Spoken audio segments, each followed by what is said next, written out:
Hi, today I'd like to show you how to say and write wash your hands.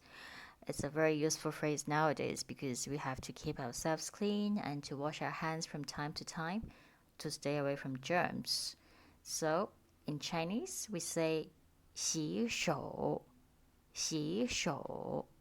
洗 means to wash, 手 means hands. So literally, wash hands.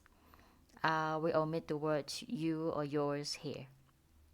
And you see that both characters 洗, 手, they are of the third tone. So when we read two characters together, the first one has to be read as the second tone. 洗手, 洗手. Alright? So you can see how these two characters are written on the right.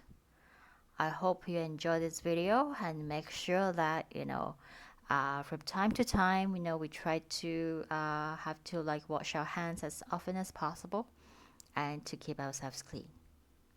Take care.